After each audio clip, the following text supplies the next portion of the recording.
परम भागवत श्री सुभाष चंद्र दुबे जी, श्रीमती चंद्रावती देवी जी,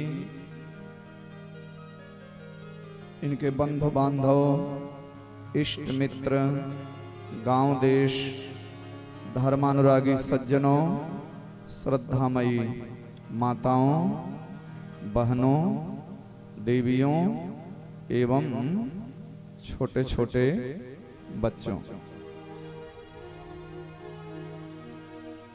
आप समस्त धर्म प्रेमी बंधुओं का भागवत की कथा में बहुत बहुत स्वागत है, अभिनंदन है, नमन है, वंदन है। आइए कथा का प्रारंभ करने से पहले मन एवं वाणी को पवित्र करने के लिए खूब प्रेम से 2 मिनट भगवत नाम संकीर्तन करेंगे। फिर जैसी भगवान जी की इच्छा होगी वैसी ही कथा को सुना जाएगा। गोविंद जय जय गोपाल जय जय, गोविंद जय जय गोपाल जय जय, गोविंद जय जय गोपाल जय जय, गोविंद जय जय गोपाल जय जय, गोविंद जय जय गोपाल जय जय, गोविंद जय जय गोपाल जय जय, हरे हरि जय राधा रमण हरि गोविंद जय जय, राधा रमण हरि गोविंद जय जय, गोविंद जय जय गोपाल जय जय, गोविंद जय जय गोपाल जय जय, गोविंद जय जय गोपाल जय।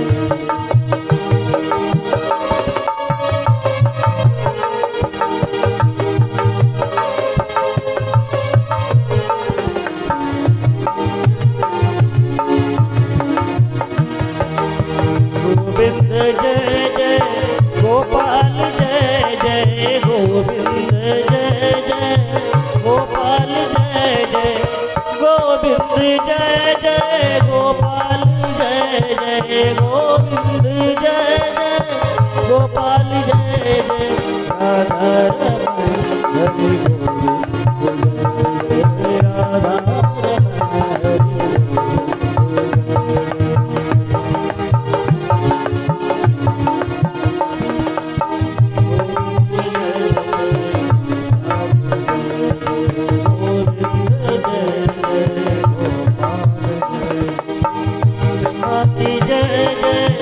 राधा की जय जय, कृष्णा की जय जय, राधा की जय जय, बाके बिहारी की गोविंद जय जय, बाके बिहारी की गोविंद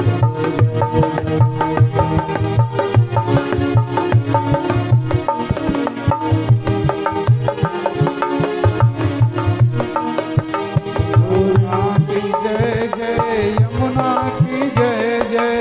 गंगा की जय जय यमुना की जय जय, गंगा की जय जय यमुना की जय जय, गंगा की जय जय यमुना की जय जय, सरस्वती त्रिवेणी की जय जय, सरस्वती त्रिवेणी की जय जय, गोविंद जय जय गोपाल जय जय, गोविंद जय जय गोपाल जय जय, गोविंद बोलो हरि गोपाल बोलो, गोविंद बोलो हरि गोपाल बोलो, गोविंद बोलो हरि गोपाल बोलो, गोविंद बोलो हरि गोपाल बोलो, राधा रमण हरि गोविंद बोलो, राधा रमण हरि गोविंद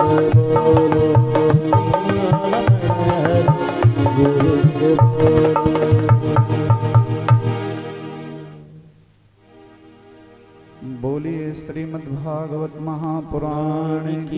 जय। परम वंदनीय सर्वभूत हृदय श्री सुखदेव मुनि की जय। व्यास जी महाराज की जय। शालिग्राम भगवान की जय। श्री सीतारामचंद्र भगवान की जय। वीर बजरंग बली की जय। नमः पार्वती पतये हर हर महादेव।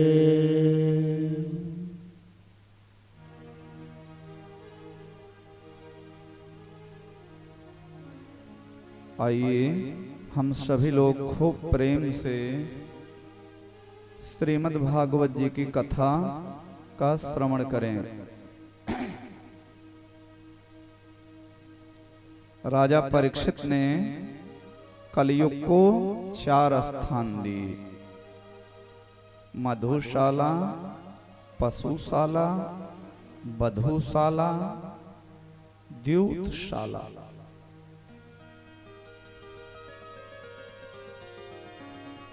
कल हम लोग कथा में सुने, कलयुग ने कहा महाराज ये चारों जगह बहुत गंदी हैं, एक आप कोई बढ़िया स्थान दे दो। राजा ने कहा जाओ मैंने तुम्हें सुवर्ण में स्थान दिया।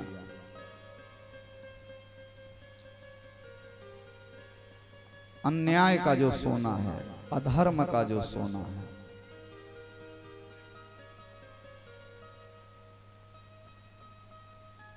एक दिन की बात,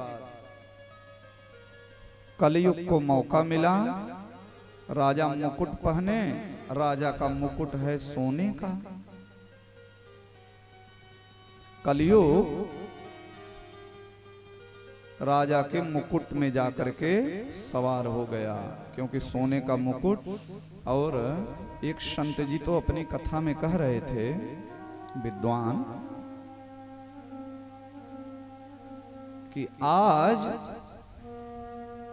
राजा परीक्षित ने जो मुकुट पहना है, ये तो जरासंध का मुकुट था। पापी जरासंध। पांडव लोग जरासंध को जीत करके जब आए तो मुकुट जो है वही खजाने में रखा था। राजा ने वो मुकुट पहना, परीक्षित को मौका, कलयुग को मौका मिल गया।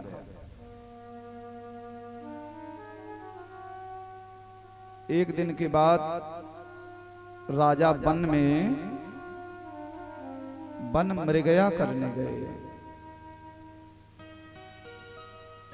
एकदा धनुरुद्यम्य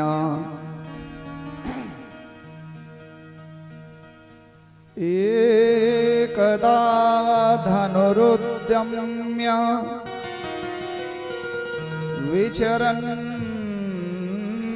मृगयां वने मृगाननुगतः श्रान्तः क्षुधितस्त्रिशतो भृशम्।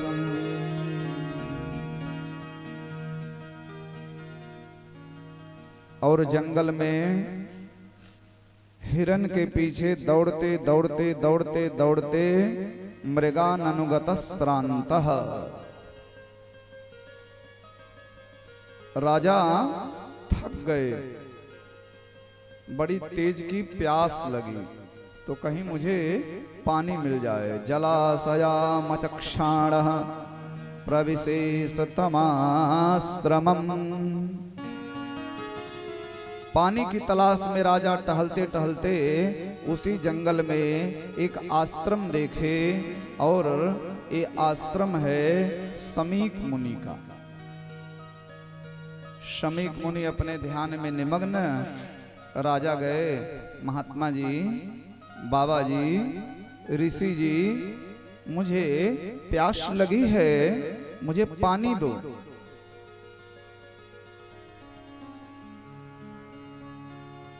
अब महात्मा जी तो अपने ध्यान में तल्लीन हैं। जो सच्चे संत होते हैं उन्हें बहुत ज्यादा दुनियादारी से मतलब नहीं होता है। उनको अपनी तपस्या से, अपने भगवान के भजन से मतलब होता है।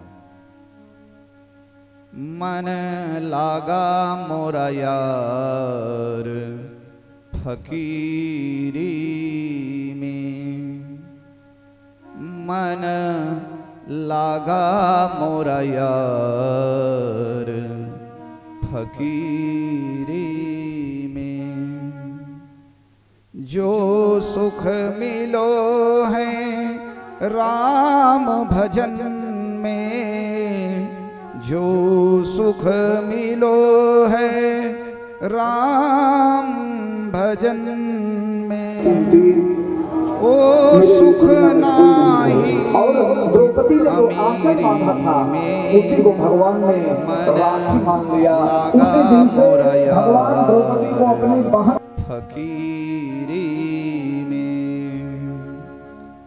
भला बुरा सबको सुन लीजिए, भला बुरा सबको सुन लीजिए, कर गुजरान गरीबी में, मन लागा मोरा यार फकीरी में।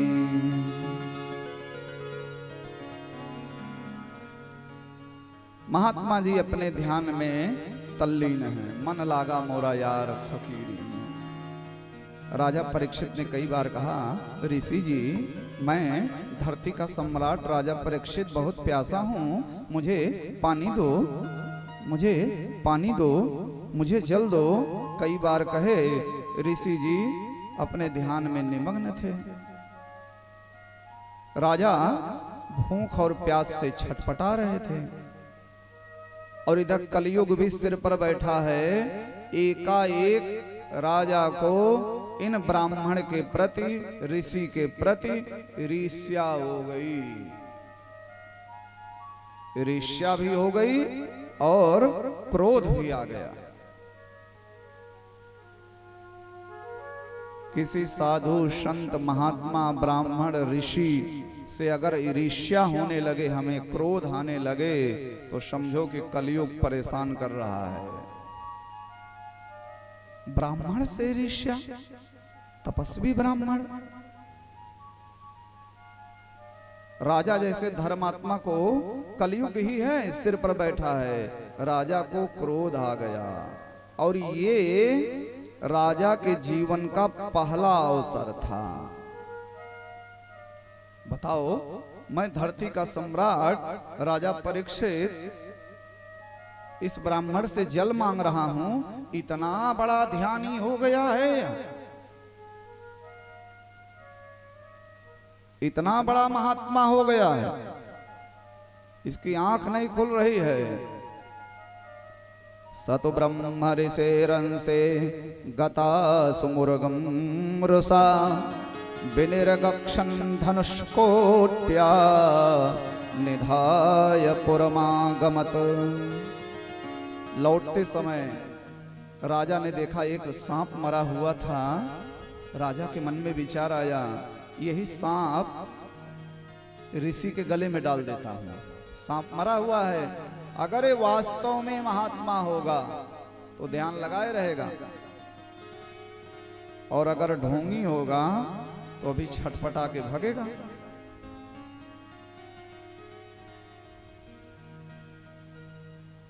नकली सांप देख करके भी डर लग जाता है। तो मरा हुआ सांप धनुष की नोक से राजा ने उठाया और ऋषि के गले में डाल दिया। राजा चले गए। इन्हीं समय ऋषि का तस्य पुत्रोति तेजस्वी बिरहन बालकोर्भ्रकैः रागाघ्यं प्रापितं तातं श्रुत्वा तत्रेतमब्रवीत्।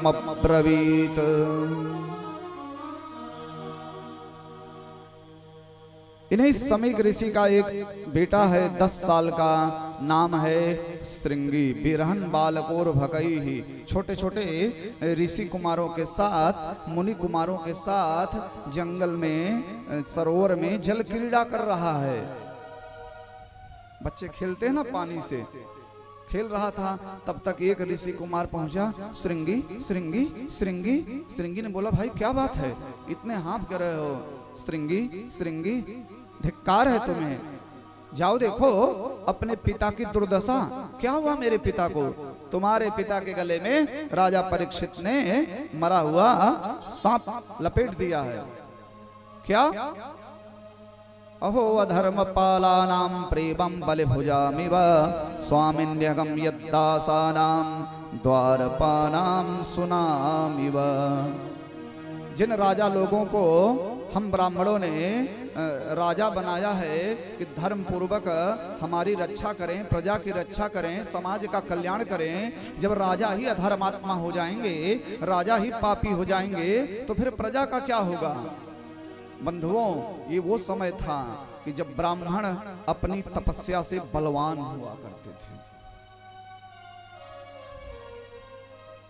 त्रिकाल संध्या, गायत्री, सम दम यम नियम, आसन प्राणायाम, प्रत्याहार, ध्यान, धारणा, समाधि।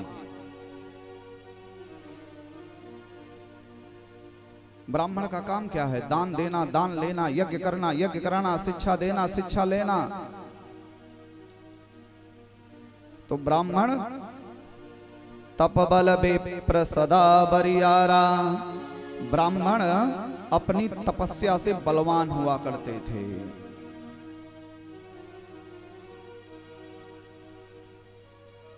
उसी समय श्रृंगी ने हाथ में जल लिया। जिस राजा ने मेरे पिता के गले में मरा हुआ सांप लपेटा है, मैं समीक ऋषि का पुत्र श्रृंगी श्राप देता हूं ऐसे राजा को।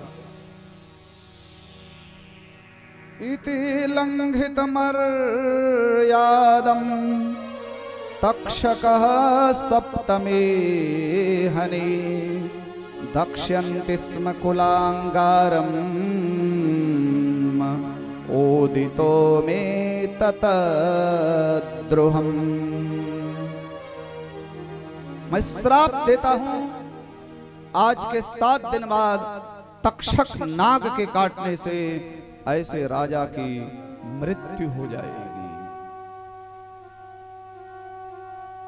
श्राप दे दिया। दौड़ते हुए आया, पिता के गले से मरा हुआ सांप फेंका और लिपट करके जब रोने लगा तो ऋषि की आंख खुल गई। बेटा तुम रो क्यों रहे हो? जब लिपट करके रोने लगा तो ऋषि जग गए। बोले तुम रो क्यों रहे हो? खूब रोए। बोले बेटा बताओ रो क्यों कर रहे हो? पिताजी पिताजी, राजा ने आपके साथ बड़ा अन्याय किया, आपके गले में मरा हुआ सांप लपेट दिए थे राजा परीक्षित। लेकिन पिताजी आप चिंता मत करिए, मैंने राजा को अच्छी सजा दे दी है, मर जाएगा वो राजा आज के 7 दिन बाद। मैंने श्राप दे दिया है। क्या तुमने श्राप दे दिया? अरे बेटा तुमने नादानी में बहुत गलत फैसला कर लिया। बेटा ये बड़ा धर्मात्मा राजा था, इसके जाने के बाद षड्यंत्र हुआ है इस राजा के साथ, और इस राजा के जाने के बाद कलयुग पूरी तरीके से पृथ्वी पर हावी हो जाएगा। अन्याय का, अधर्म का, असत्य का, हिंसा का बोलबाला हो जाएगा। अरे बेटा तुमने बहुत गलत किया। बोले पिताजी अब कुछ नहीं हो सकता है, मैंने श्राप दे दिया है, संपुट भी लगा दिए हैं। ऋषि बड़े चिंतित हुए, तुरंत अपना एक चेला बुलाए, गौरमुख नाम का एक शिष्य था। बोले जाओ और जाकर के राजा से कहो कि मेरे नादान बेटे ने आपको श्राप दे दिया है, आपकी 7 दिन बाद अकाल मृत्यु हो जाएगी, आप अपनी मुक्ति का प्रबंध करें, अब कुछ नहीं हो सकता। गौरमुख राजा के यहाँ पहुंचा। इधर राजा भी जब अपना मुकुट उतारे तब राजा को लगा, रे राम राम राम राम, हमने ये क्या किया। मैं सवेरे ही जा करके ऋषि से माफी मांगूंगा। उसी समय सूचना आई कि समीक ऋषि का कोई शिष्य आपसे मिलने आया है। गौरमुख आए, सारी बात राजा को बताए कि आपको श्राप मिल गया है। राजा ने तुरंत मंत्रिमंडल की बैठक बुलाई, जिसको बोलते हैं इमरजेंसी मीटिंग। आपातकालीन बैठक बुलाए मंत्रियों की। अपने बेटे जनमेजय को राजगद्दी पर बैठा दिए और राजा निकल गए गंगा के किनारे। और गंगा के किनारे अन्न जल का परित्याग करके, आमरण अनशन करके उसे गंगा मैया के किनारे बैठे हैं। तमाम ऋषियों को जब पता लगा कि राजा अन्न जल का परित्याग करके गंगा के किनारे बैठे हैं, तो जितने देश के ऋषि थे बढ़िया बढ़िया सब वहां पर पहुंचे। राजा, ये मैं क्या सुन रहा हूँ राजा, तुम्हारे साथ तो बड़ा गलत हुआ राजा, तुम्हें श्राप मिल गया। राजा परीक्षित ने कहा, ना ऋषियों, मुझे श्राप नहीं मिला, बल्कि मुझे वरदान मिला है। ऋषि लोग बोले, वरदान? बोले हाँ। अहो वयं धन्यतमा नृपाणां महत्तमानुग्रहणीयशीलाः राज्ञा कुलं ब्राह्मणपादशौचात् दूरात् वृशिष्टं वतगर्ह्य कर्म।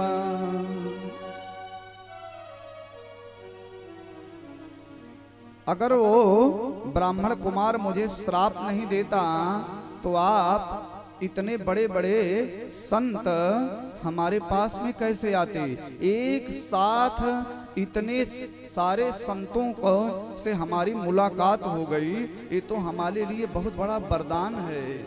और आप लोग इतने बड़े बड़े ऋषि, इतने बड़े बड़े संत आए हैं, तो जरूर मेरा कल्याण होगा। क्योंकि शास्त्रों में कहा गया है कि बिगड़ी तो संत महात्मा ही बनाते हैं। भजन है ना, संतन के संग लाग रे तेरी अच्छी बनेगी, संतन के संग लाग रे तेरी अच्छी बनेगी, संतन के संग लाग रे तेरी अच्छी बनेगी।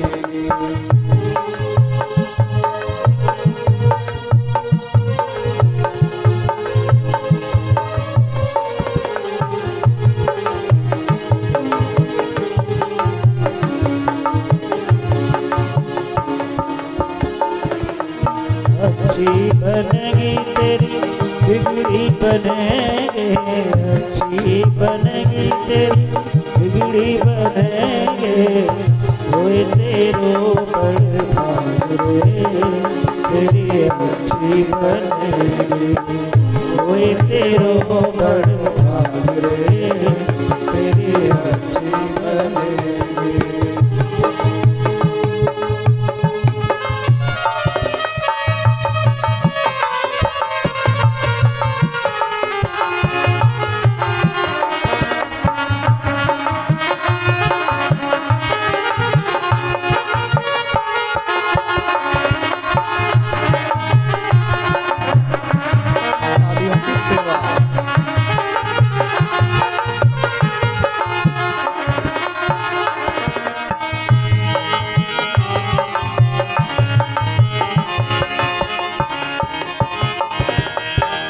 सतत के संग पुण्य कमाए, सतत के संग पुण्य कमाए, सतत के संग पुण्य कमाए, रामचरण अनुराग रे तेरी अच्छी बनेगी, रामचरण अनुराग रे तेरी अच्छी बनेगी,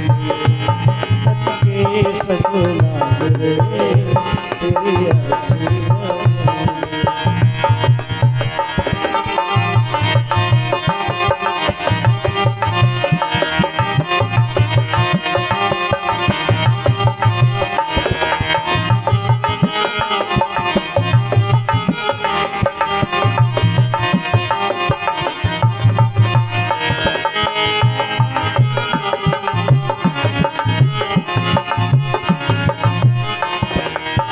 ध्रुव जी की बन गई, प्रहलाद जी की बन गई, ध्रुव जी की बन गई, प्रहलाद जी की बन गई, ध्रुव जी की बन गई, प्रहलाद जी की बन गई। हरि सुमिरन में जागरे अच्छी बन गई, हरि सुमिरन में जागरे तेरी अच्छी बन गई। के सतनागरे तेरी अच्छी बन गई।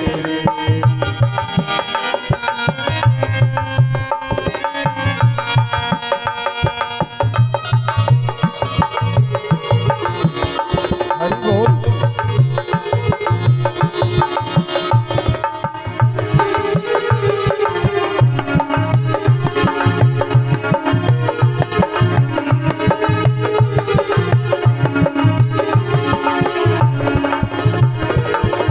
कागा से तो है हंस करेंगे, कागा से तो है हंस करेंगे, कागा से तो है हंस करेंगे, कागा से तो है हंस करेंगे।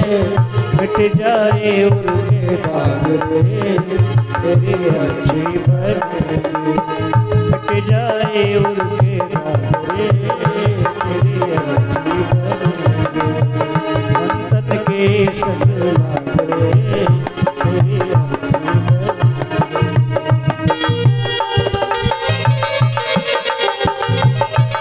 बहुत अच्छे।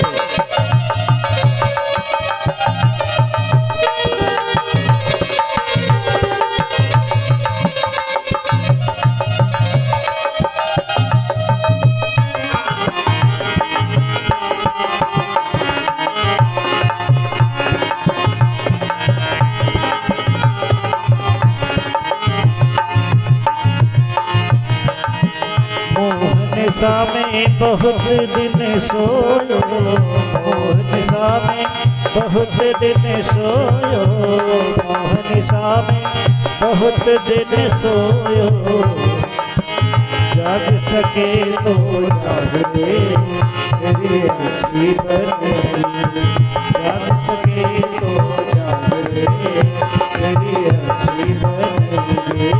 सतत के सतनागरे तेरी अच्छी बनेगी।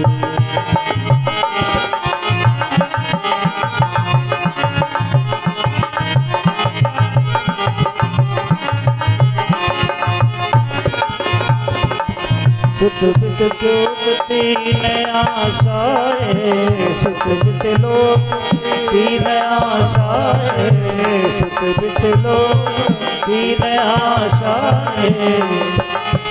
त्याग सके तो जागरे, ओ त्याग सके तो जागरे तेरी अच्छी बनेगी। संतन के सतनागरे तेरी अच्छी बनेगी, अच्छी बनेगी तेरी किस्मत जगेगी, अच्छी बनेगी तेरी किस्मत जगेगी। कोई तेरो बल भागरे तेरी अच्छी बनेगी, कोई तेरो बल भागरे तेरी अच्छी बनेगी। सतत के सतनागरे तेरी अच्छी बनेगी, तेरी अच्छी बनेगी, तेरी अच्छी बनेगी।